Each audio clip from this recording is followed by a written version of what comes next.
Hey guys, Ricky Widmer here from Most Valuable Podcast. You're about to listen to a little bit of our primetime podcast that we recorded this week. Make sure to go to Blog Talk Radio /Most Valuable Podcast for our full-length podcast that you can go ahead and download. I hope you enjoy it. I know me and Brandon did recording it. This podcast is brought to you by Most Valuable Podcasts, leading the league in podcasting entertainment. What's up, everybody? Ricky Widmer here, along with the one, the only, Brandon Swanson. Hey. And we are back for another edition of the Primetime Podcast here on Most Valuable Podcast. If you're just joining us for the first time, welcome in. If you're on YouTube, hello. It is great to see your wonderful faces. If you're on Blog Talk Radio, iTunes, or Stitcher, thank you guys for either the download or the listen today. And Brandon, we got a jam-packed show today.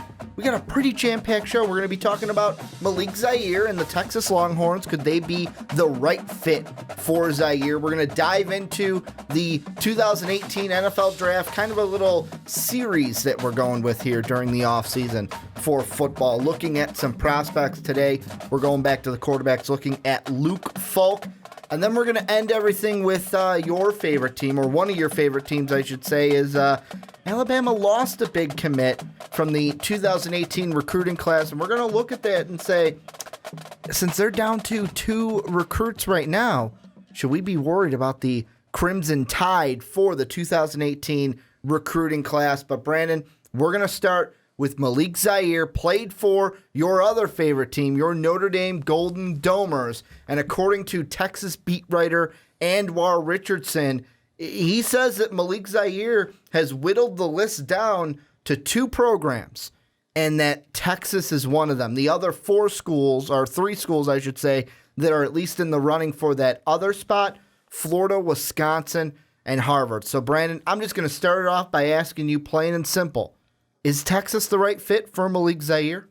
Texas is the right fit for Zaire based off of the coaching style that Herman has. And I think that was pretty evident when people asked him, is Shane Buechele your starter? And he said, whoa, I'm not going to be saying anyone's the starter just yet. And then Sam Ehlinger was behind him. And those were the first 2 people that we were looking at. And now that you have another guy in the mix, with it being Zaire, who has a little bit more of a style that Tom Herman wants, I think that's an intriguing option to me. If I'm Tom Herman, I'm really trying to go and get Malik Zaire. Now, if you're Zaire on the other side, can you fully feel in your final season, in your final collegiate season, do you want to be the starter? Or do you want to be a guy who is possibly going to be the starter one week? You know, if you struggle, there's a guy behind you. What do you want there? Do you want a healthy competition? Or do you want to walk into a job that you know you're going to have? If you want to walk into a job that you know you're going to have, that's where I'm looking, Wisconsin or Harvard, where I'm not even having Florida in the mix. Due to some SEC regulations and things like that. But Texas, I think if you want the best job and play for the best coach, I'm going to Texas, or I want to be in Texas. Well, and to me, I actually think that besides Wisconsin and Harvard, because obviously those are the 2 that if he even went there, it would be, boom, Zaire automatic starter, just because of where those programs are at. But I think he could come into Texas and, I'm going to say get the job, but really they would say he won the job.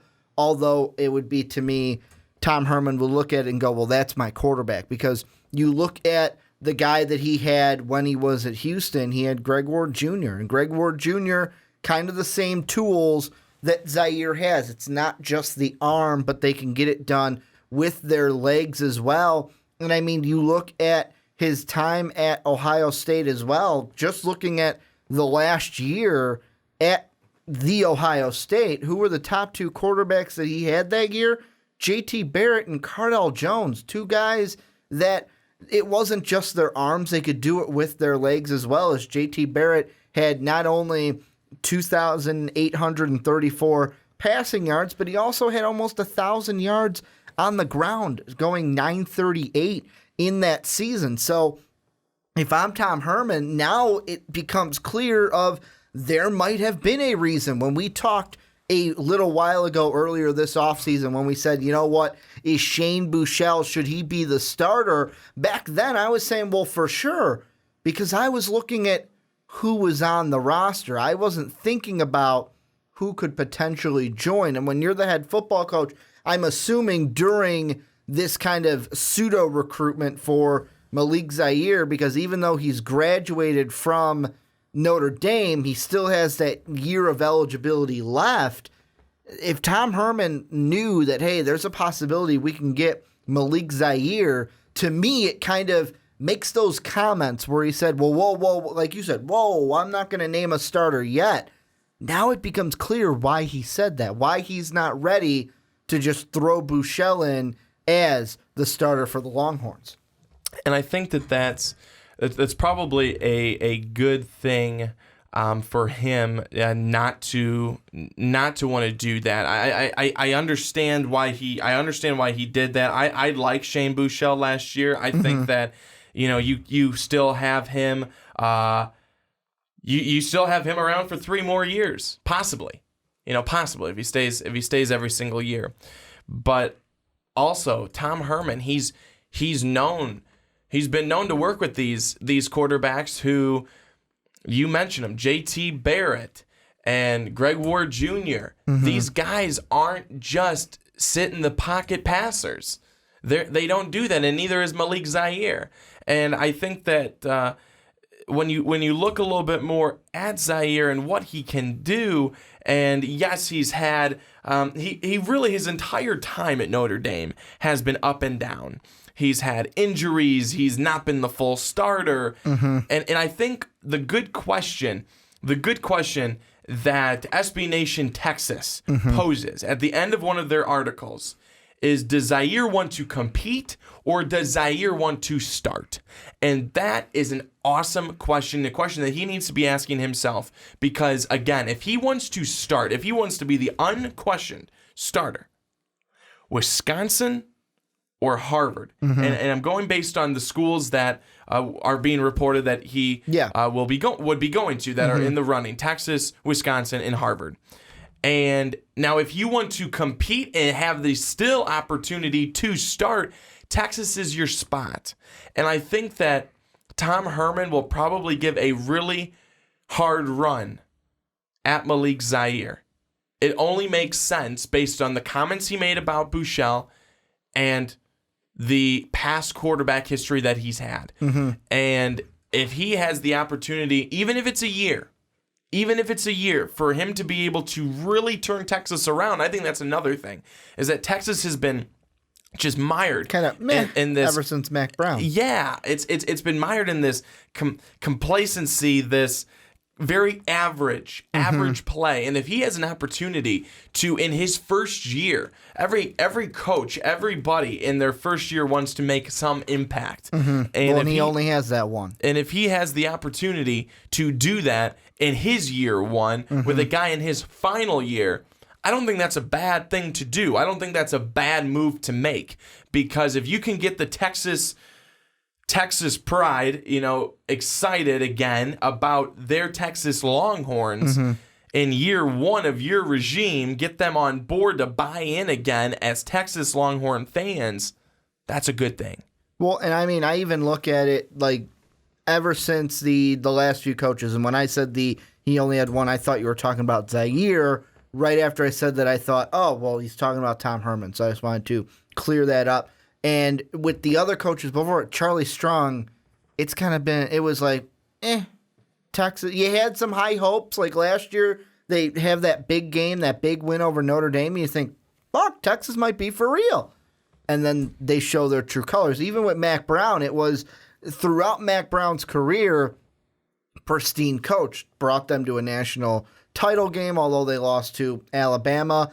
And ever since he became the coach in 1998, they had gone to a bowl game until 2010. And it was after that national championship loss in 2009 where it was like 5-7, then 8 wins, 9 wins, 8 wins, that like yeah, we're going to be in a bowl game, but you're finishing like third and second in the Big 12 and no longer fighting for those conference titles, those division titles, like you were before that national championship. So even from, I'd say, 2010 all the way until now, Texas football has kind of been like, they're there. They're kind of there. I mean, the Mac Brown days were a little bit better than Charlie Strong, but Tom Herman has an opportunity to put Texas back on the map. And the one question I want to ask you before I make this point, when you say, does he want to start or does he want to compete? With the compete part, do you mean compete for the job or compete like for a national title? Compete for the job. Okay, because I was thinking either way. You look at Wisconsin right now. Who's their guy that's probably going to win the job in the offseason? A guy that was very inconsistent last year, I would say, Alex Hornibrook. He walks in, he could easily win the job from Alex Hornibrook. He goes into Texas, he'll have a little bit of trouble because, like we've said, Shane Buechele had a better year last year than a Hornibrook. But also on the other side, I look at it from the point of, do you want to just start or do you want to actually compete for things?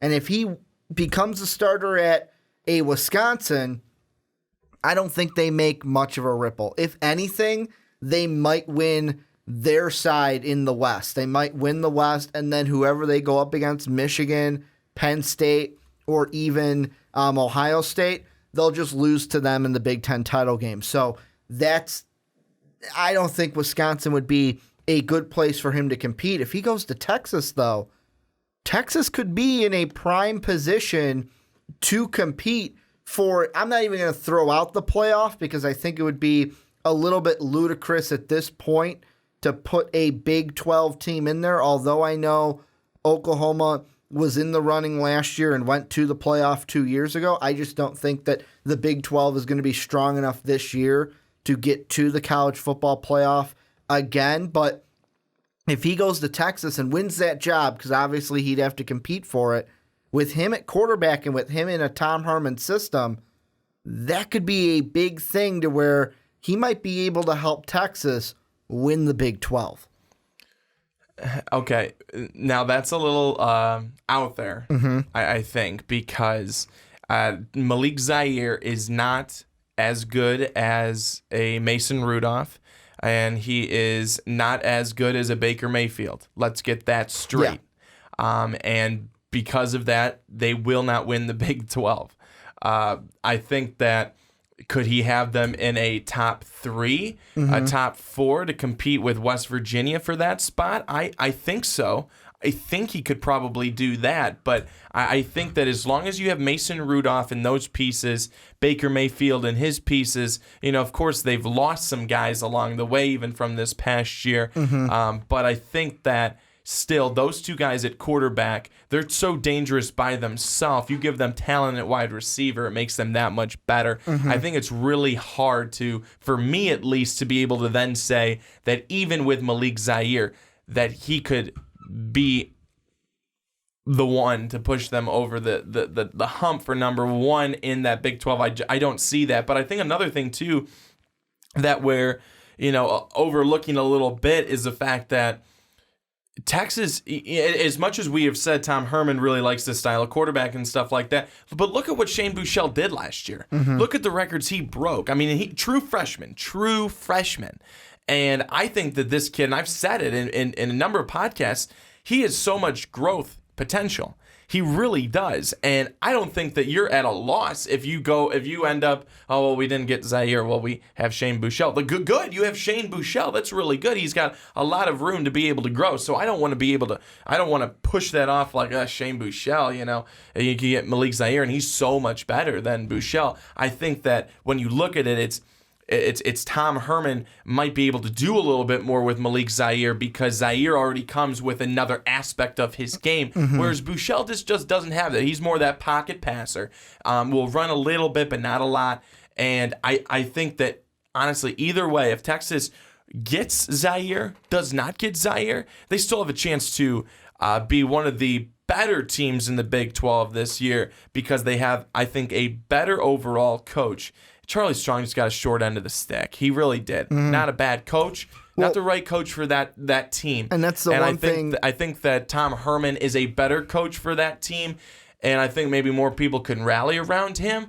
But I don't think it's a loss if Texas would miss out or lose out, let's say, on the Malik Zaire sweepstakes, we'll call it. Well, and the one thing I did want to throw in there was the thing that I was thinking about is, and this just goes with because obviously you are correct. Baker Mayfield, Mason Rudolph, they are, to me, a lot better than both Zaire and Buechele right now. Buechele, like you said, has that potential. I don't want to take that almost 3,000 yards he had last year and kind of push it to the side and say it was nothing.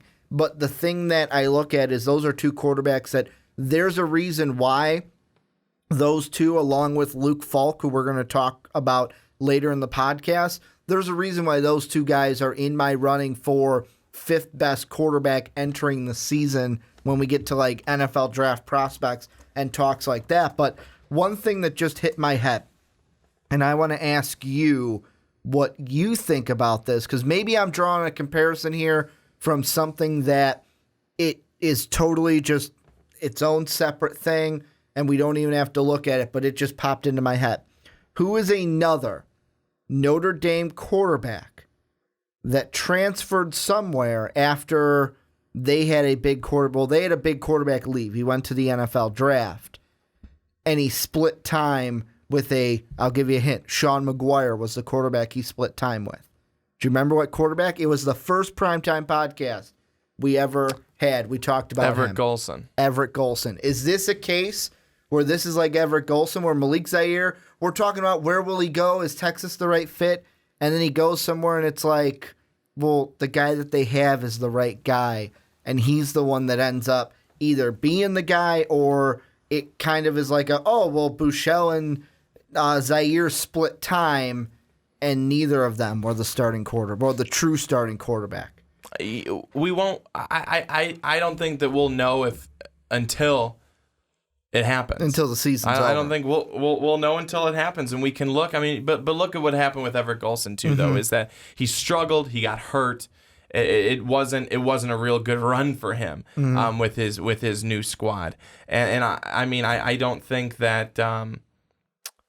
I don't think things happen the same way with Everett Golson. He was more of the starter. He was the kind of the stud for a little bit there at Notre Dame. Whereas, I don't know. I would not, and you can say if you think I'm right or wrong, is that I don't think that when I think Malik Zaire at Notre Dame, I don't think, man, he left a huge mark. Man, he did really well, because I think there was a lot of potential with Malik Zaire at Notre Dame. But Brian Kelly couldn't tap into that potential. And really it goes into, is Brian Kelly a good coach, which is a conversation for another time. But then he went with Deshaun Kaiser. Like, if you think of Deshaun Kaiser, I don't necessarily say, oh my gosh, he was an absolute staple at Notre Dame. No, a staple at Notre Dame, that's a Brady Quinn. Yeah. But Deshaun Kaiser, I mean, you can still think, oh, well, he almost got them to the playoff when they lost to Stanford. If they would have beat Stanford a couple years ago, I think they would have been in. They were real close, just about sniffed it out, did not. But I think that's more who I would think of. I think of Malik Zaire as the guy who, like you said, had potential, but he got hurt and never fully made that recovery. Not even talking health-wise, but that recovery to get back to be the number one guy at Notre Dame. And maybe that's why he picks the place where he can be that number one guy for his final season. And I mean, a what-if kind of situation to look at, and this is kind of just something I want to mention, is, man, if Malik Zaire never gets injured, is it his name that the Browns are calling in the NFL draft and not Deshaun Kaiser? Because then if he doesn't get injured, Brian Kelly might not go with Deshaun Kaiser because of the injury. Like I said, just popped into my head. Don't need to go into it. But the last thing I kind of want to bring up to kind of bring this full circle is the thing I think that will benefit both players at hand. Zaire, if he chooses Texas, because right now he hasn't, but we're assuming that he is. Because right now they're according to Anwar Richardson, pardon me, there's two teams. One's Texas, one is unknown because Zaire's kind of playing it close to the chest. If he chooses Texas, he will have a prime opportunity to work with a coach who he can fit in his system in Tom Herman. However, on the other side of it, Shane Buechele also has that same opportunity. So to me, the way I'm looking at it is no matter who Tom Herman picks, whoever wins the job, either Buechele or Zaire, if he chooses to become a Longhorn, whoever of them is the starting quarterback this upcoming season for Texas, I think it's going to be fine because I think that both can have their potential tapped into by a Tom Herman. Why? Because he's a good head coach, because he's a successful head coach, and he's a head coach I would want running my football team. And if Zaire goes to Texas, I think he's going to do so well. I'm not saying like amazingly, like he's not going to win a national championship, but he's going to do so well that people kind of turn their heads and look at Brian Kelly and go, really? Really? I know he got injured, but you couldn't get that out of him? What are we paying you for? That's what I think this could be. Well, I think all we have to do is wait and see. And I think sometimes when guys finally have that opportunity, it's put it all on the line, or you're not putting it out there, type deal. Sometimes they really thrive in that final moment when this is give it all you have left because this could be it.